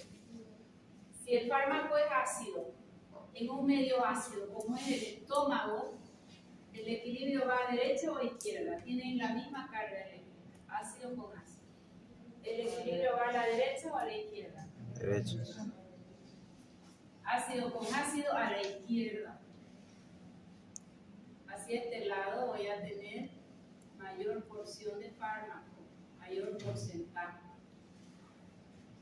Nunca del 100%, porque no son ácidos ni bases fuertes. Hagamos de cuenta que a este lado va a haber un 60% y a este lado un 40%. ¿Por qué no va a ser 100? Porque no son ácidos ni bases fuertes, nunca ionizan el 100%. ¿Ok? Vamos de vuelta. Me atienden, esto es importante. Yo tengo un fármaco ácido en el estómago, una aspirina en mi estómago. Si mi aspirina está en el estómago, ¿el equilibrio va a fármaco ionizado o no ionizado en mayor cantidad? No ionizado. No ionizado. y se va a absorber mejor en el estómago la aspirina. Pero como el estómago es pequeño, si está vacío, el fármaco pasa sin pedir perdón rapidito. Estómago vacío, en 15 minutos ya tengo fármaco en sangre. O sea que el estómago es nomás un conductito, chiquitito, pocas vellosidades, menos irrigación. Pero ¿qué va a pasar? Con el mismo fármaco ácido, esa es una aspirina,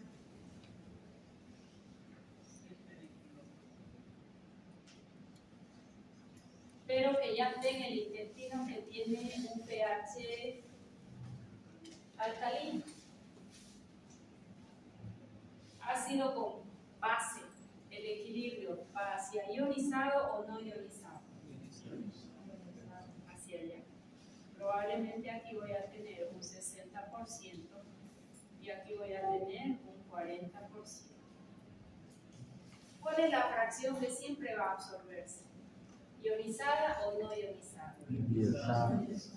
La ionizada, o sea que en el estómago la aspirina se va a absorber más, en teoría, pero como pasa tan rápido no se absorbe. En el intestino también se va a absorber, pero se va a absorber mucho. Ella no es liposoluble, pero es un ácido débil. Entonces una fracción queda liposoluble no ionizada y una fracción queda no liposoluble ionizada. ¿Cuál se absorbe? ¿Esta o esta? 40. No sé cuánto es la biodisponibilidad de la aspirina. 40%. Esta la subestimamos porque no le da tiempo al estómago de absorber y no está preparado. ¿Se entendió? Vamos a ver si entendieron. Vamos a hacer como una base. B de base, un fármaco básico. ¿Eso es ionizado o no ionizado? No ionizado. ¿Liposoluble o no liposoluble? ¿Va a estar en equilibrio con quién?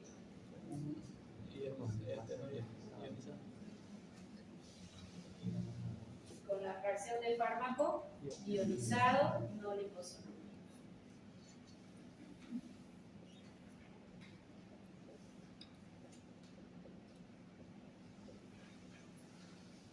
Este de arriba va a ser el pH del estómago y este va a ser el pH del intestino.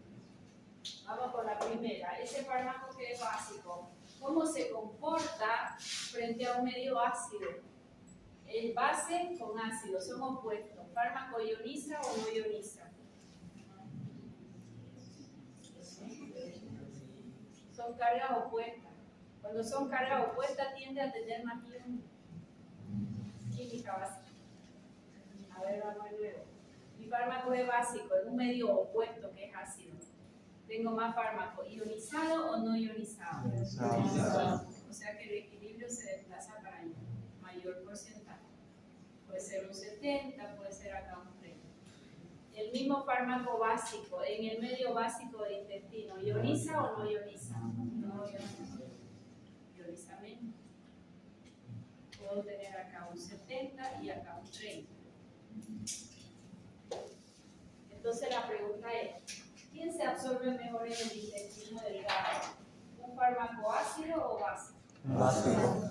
¿Por qué? Porque no hay un Porque su equilibrio mayor es hacia la fracción no ionizada, que es liposoluble. ¿Será que hay algún fármaco que el equilibrio sea 100% para allá o 100% para acá? Porque no son ácidos y bases fuertes. Puras. ¿Se entendió? Ya. ¿Qué les voy a preguntar? Les voy a preguntar, ¿qué fármaco se absorbe mejor en el intestino? ¿Un fármaco ácido o base débil? ¿Cuál es la respuesta? Base débil. Una base débil. ¿Por qué? Porque ya ¿Por está qué una base débil? Porque desplaza su equilibrio hacia la izquierda, que es fracción no ionizada, y esa es la liposoluble. Nunca 100%. Porque son ácidos o bases débiles. ¿De qué depende la absorción del fármaco?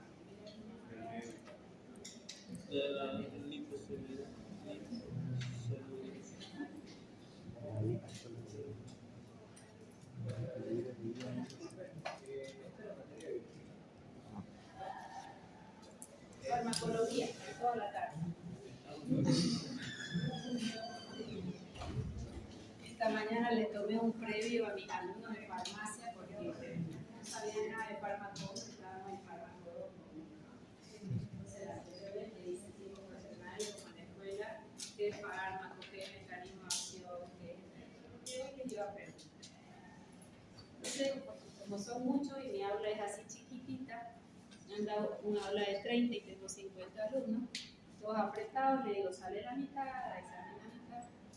Y allá al final, un muchachito se va su examen, anotó las preguntas y transpiraba, que no tenía idea. Y ya cuando toca la última pregunta, ahora me dice, sí, le digo, esta es la materia de bioquímica. No le digo el fármaco, no me iba haciendo el pobre, ¿no? Porque no sabía nada. Entonces,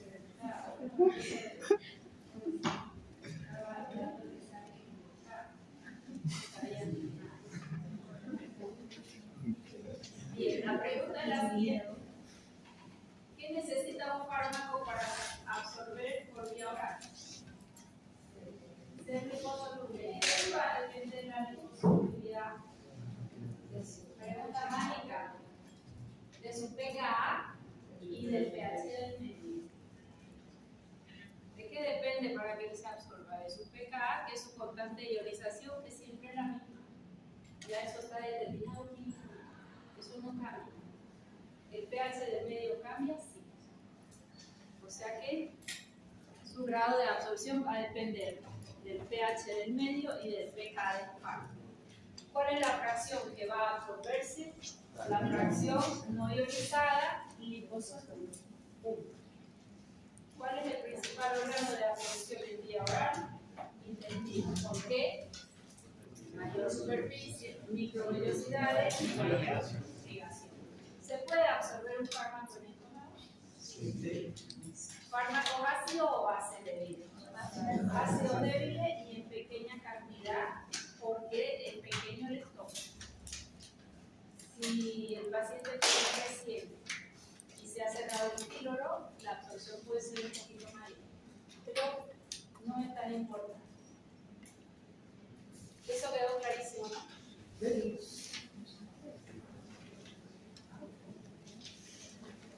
Aquí se lo he explicado bonito, pero para esto hay unas ecuaciones, ¿no? Para saber exactamente los grados y eso, pero que sepan que los fármacos, silencio, para ser administrados por vía oral no son sino ácidos o bases débiles, tienen su pKa intrínseco ya, propio de cada uno, va a depender del pH del medio.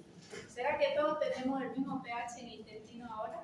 No. Entonces, si yo les doy un fármaco a todos ahora, la misma dosis, y esperamos 60 minutos, sacamos sangre al paciente, ¿será que todos van a alcanzar la misma dosis? De uno va a absorber más y de los otros menos. ¿De qué va a depender? Del pH del intestino. ¿De qué más va a depender? Del peristaltismo del intestino. ¿Será que todos tenemos ahora el mismo peristaltismo?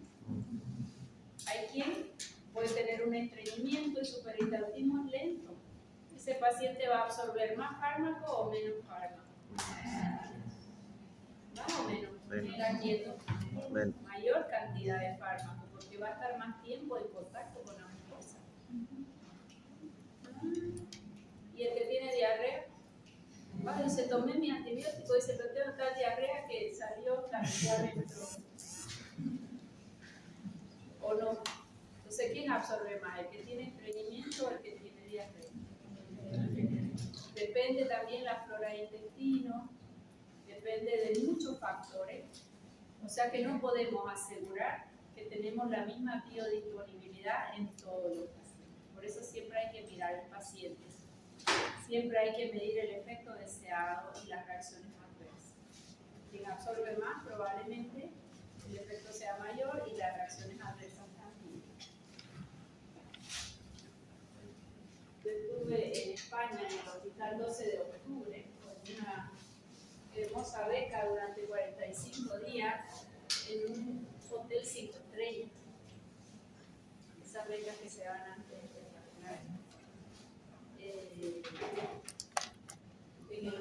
12 de octubre, 1200 camas en Madrid. Y en ese hospital había todo un departamento de farmacocinética del tamaño de nuestro hospital de 200 camas de Caja Nacional, era solo farmacocinética. ¿Qué se hacía ahí?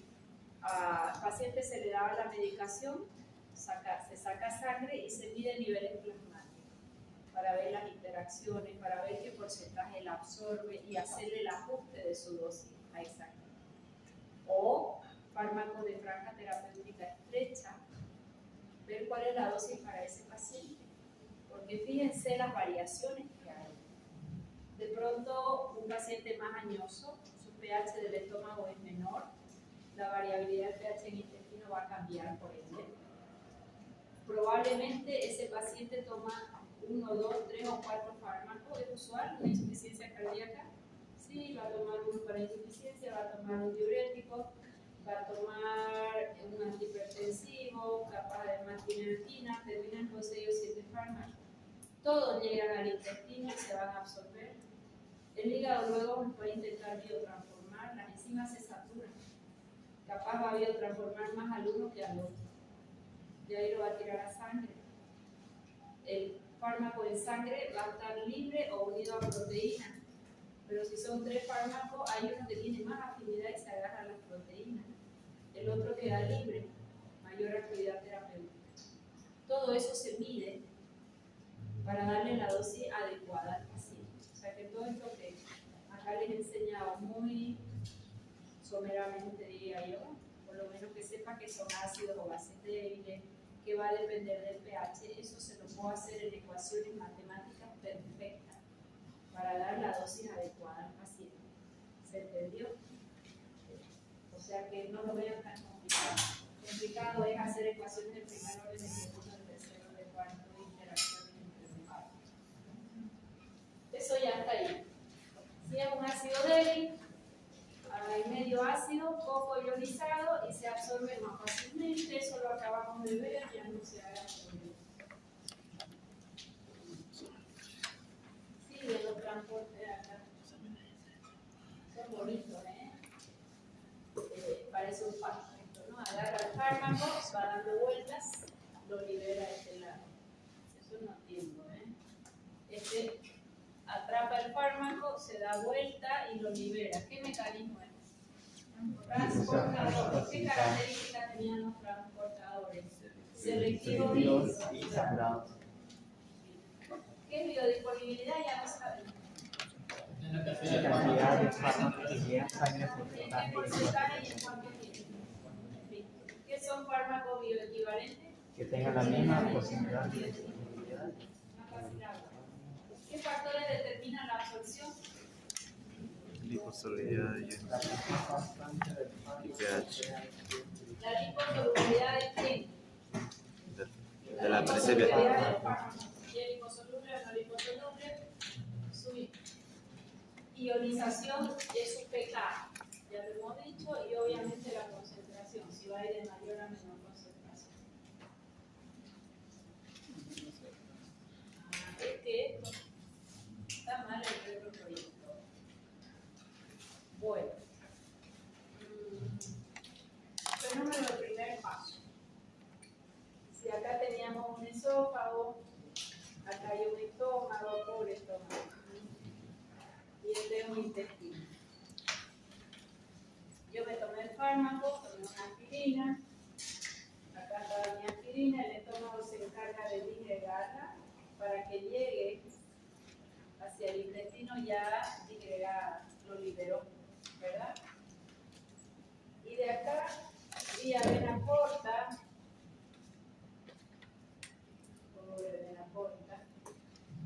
viene hacia el hígado y ahí va a entregar la fracción de fármaco. Pero resulta que algún fármaco no alcanzó la vena corta porque había más peristaltismo, porque había un alimento y se va por la S. ¿Tiene derecho o no? A yo tomar el fármaco y que no se absorba. ¿Puede pasar? A eso le vamos a llamar fenómeno de primer paso intestinal. Algunos libros lo mencionan, la mayoría no lo menciona, pero es real. Si yo tomé 100 miligramos, se absorbieron 80 y 20% se fueron por las heces. O solo se absorbió 50 y la mitad se fue por las heces. ¿Cómo se llama ese fenómeno? Fenómeno del primer paso intestinal. El fenómeno del primer paso intestinal ¿aumenta o disminuye la biodisponibilidad? Disminuye. Ya. Hay otro fenómeno más importante. Todo este fármaco que vía vena corta llegó hasta el hígado. El hígado es un laboratorio. No deja pasar a nadie sin peluquear. ¿Okay? Él tiene muchas reacciones que las vamos a estudiar en biotransformación. A una le llamamos fase 1 y a otra le llamamos fase 2. En las reacciones de fase 1, el hígado es capaz de oxidar al fármaco, es capaz de reducirlo, es capaz de hidrolizarlo. Y en la fase 2, es capaz de conjugarlo con sustancias como el ácido glucurónico, se llama glucuronoconjugación. Con el ácido sulfúrico, sulfoconjugación. Con el ácido acético, acetoconjugación. Con el ácido nítrico, nitroconjugación. Con la glicocola, glicocolaconjugación. O sea que este hígado que recibe el fármaco antes de llegar a circulación sistémica, ¿qué es capaz de hacer? Biotransformar. Cuando lo biotransforma, no siempre, pero generalmente vamos a hacer de cuenta que a ese lo biotransformó, a ese también y a ese también. Generalmente lo inactiva, no siempre. Y después, cuando ya alguno biotransformó, otra fracción no. Ya arteria hepática lo va a largar a circulación. Unos están bonitos y otros biotransformados. 3 eran, ¿no? Bien. O sea que una vez que se absorbe el fármaco, el fenómeno del primer paso hepático es el concepto fenómeno de primer paso hepático. ¿Qué le hace? Lo biotransforma antes de alcanzar circulación sistémica. Lo biotransforma, todavía no llegó a sangre y ya él nos quitó una fracción. Ya lo biotransformó. ¿Por qué se llama fenómeno de primer paso? Porque es la primera vez que el fármaco está pasando por el hígado. Antes teníamos fenómeno de primer paso intestinal, ya me quitó fármaco. Ahora tengo fenómeno de primer paso hepático, es la biotransformación del fármaco antes de alcanzar circulación sistémica. Antes de alcanzar circulación sistémica.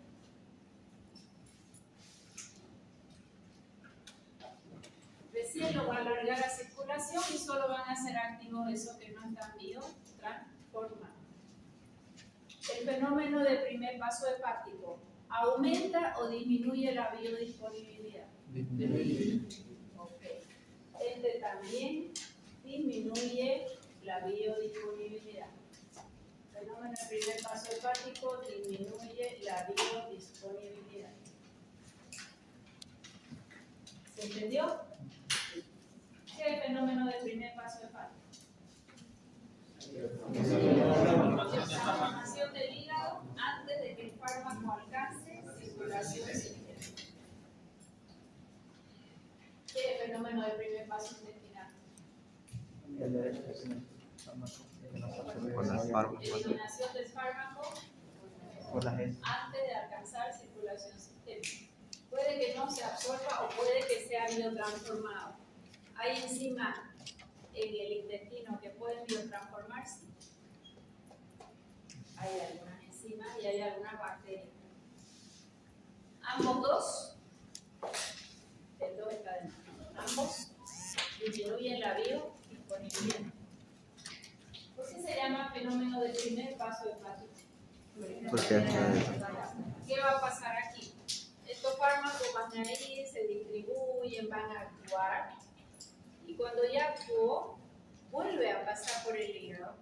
Aquí si el hígado lo tiene que biotransformar en fase 2, lo inactiva para que el riñón se lo saque. O las heces.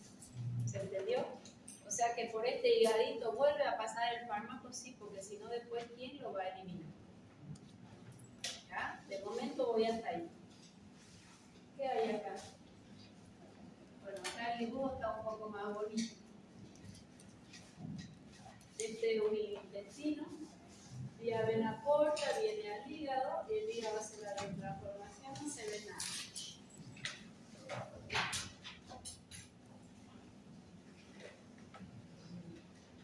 ¿Ahí un poco mejor? Nada. ¿Para qué sirve la vesícula? Almacenar bilis. Solo almacena bilis. ¿Cuándo se mueve? Presencia de Adipocito. generalmente los lípidos estimulan colecitoquinina y la colecitoquinina hace que ella se contraiga para expulsar la bilis.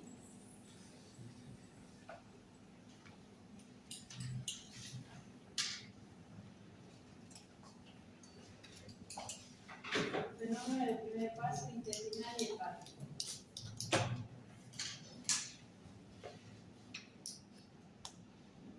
Vía de administración. Tienen que estudiar características de cada vía. Por ejemplo, la primera que dice Vía Vía oral. vía oral. oral. ¿Qué características debe tener el fármaco para ser administrado por vía oral? Para que pueda absorberse el mismo soluble. ¿Será que los fármacos van a tener 100% de equilibrio a la derecha o a la izquierda? ¿Por qué? Porque son ácidos o fármacos de evidencia ciega. Ya hemos visto las características y hemos visto los mecanismos en vía oral. Vamos con la vía sublingual. ¿Qué características deberá tener un fármaco para ser administrado por vía sublingual? Tiene que ser muy liposoluble. Ahora vamos a pensar. Vamos a poner debajo de nuestra lengua un fármaco. Él es liposoluble. ¿En todo se va a absorber la misma cantidad? Si no, ¿por qué? El pH del fármaco es el mismo para todos. El pH de la saliva. El pH de la saliva, mídanla alguna vez con el pHímetro. Cuando ustedes se levantan a la mañana es un pH. Cuando se cepillan los dientes, otro pH. Después de comer es otro pH. Después de un ayuno prolongado, lo mismo. ¿Ok? O sea que, ¿qué característica va a tener la absorción por vía sublingual? Si viene para fármacos muy liposolubles, su absorción es irregular. Nunca voy a contar con una cantidad exacta. ¿Por qué irregular? Porque depende del pH de la saliva. ¿Qué otra característica tiene? ¿Dónde confluye la vía sublingual? ¿Confluye al sistema porta? No. Directa circulación sistémica. Entonces es una vía de emergencia. ¿Por qué es una vía de emergencia? Porque coloco debajo de la lengua el fármaco liposoluble y en 2 minutos ya tengo fármaco en sangre. Mientras que si lo voy a tomar, dependo de qué alimento hay en el estómago. Si está vacío, va a pasar al intestino. Del intestino va a pasar ¿a dónde? Al hígado, ¿verdad? ¿Y el hígado qué hace? Y recién lo va a alargar. ¿Ok? No es vía de emergencia la vía oral. La vía sublingual sí. ¿Qué características tiene? La absorción es rápida, solo para fármacos muy liposolubles. En 2 a 3 minutos ya tengo fármaco, más la absorción o la biodisponibilidad es rápida. Nunca va a ser igual. En un paciente no es igual. Porque voy a tener el pH de la saliva diferente a lo del organismo. Entre pacientes peor.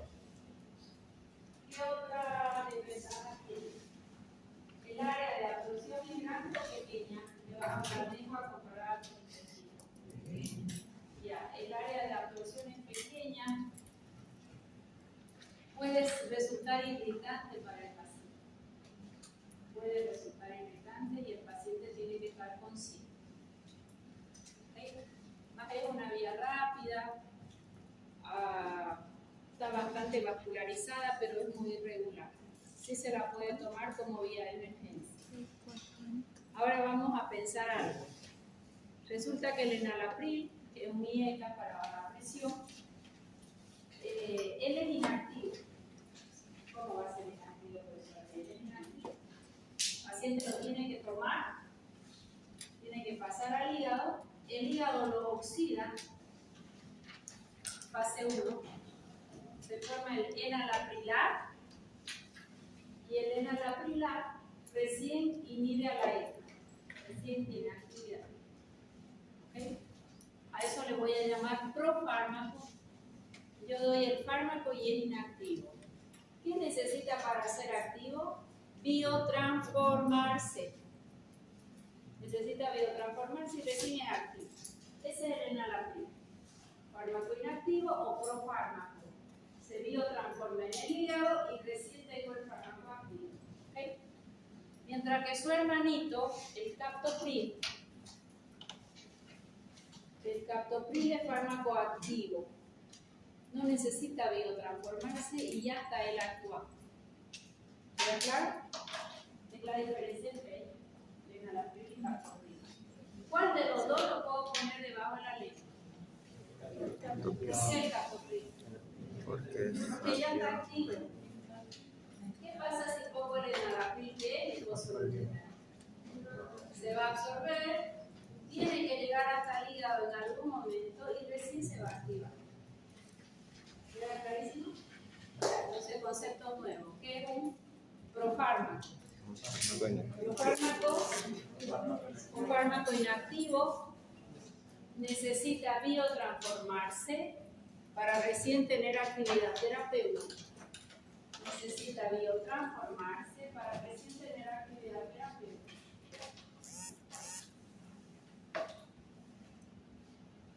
Por ejemplo, el enalapril debe oxidarse en el hígado, se forma enalaprilar,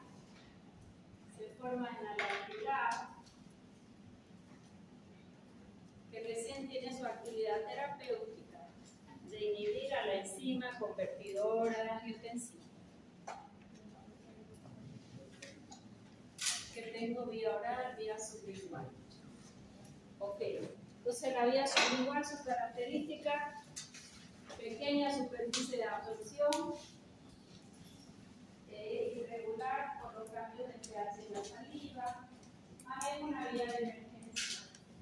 Todo emergencia, no debería ser una vía usual. La vitamina B12 han hecho una preparación para que se absorba en vía sublingual. Liposomal se llama. ¿Por qué? Porque pacientes adultos mayores no tienen el factor intrínseco y no lo absorben por vía oral. Para no pincharlo cada mes con una cianocobalamina, hay las capsulitas para ser administradas por vía sublingual, en caso de una anemia perniciosa. ¿Qué más? Vía rectal.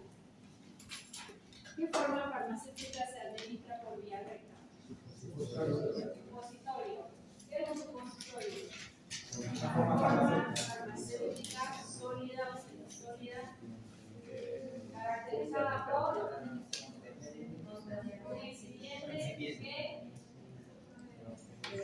que funde a la temperatura del cuerpo. Eso tenía que estudiar para morir. Qué vergüenza. Que funde a la temperatura del cuerpo. Estudien bien toda esta parte. La van a usar siempre. No solo para el examen, la van a usar siempre. Que funde a la temperatura del cuerpo, cuyo principio activo puede ser liposoluble o no liposoluble. Si es liposoluble, su acción será sistémica. Y si es no liposoluble, tópica local. Vía vía rectal, supositorio. ¿Y qué es un óvulo? Un supositorio vaginal. Forma farmacéutica sólida o semisólida con un excipiente que funde a la temperatura vaginal, cuyo principio activo puede ser soluble o insoluble, liposoluble o no liposoluble. Listo. ¿Qué más? Todas las demás que usan aguja son vías mediatas o inmediatas. Inmediatas. Hasta aquí, ¿no? No, aquí hay una prueba. ¿Y la vía inhalatoria qué características tendrá? 5 menos 20. Se pasó la hora, ¿eh? Se acabó la clase.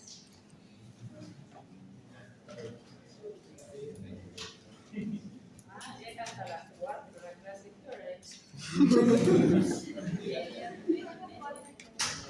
¿Qué hora es? 4:40. 4:40. Sí. Ya. Se acabó.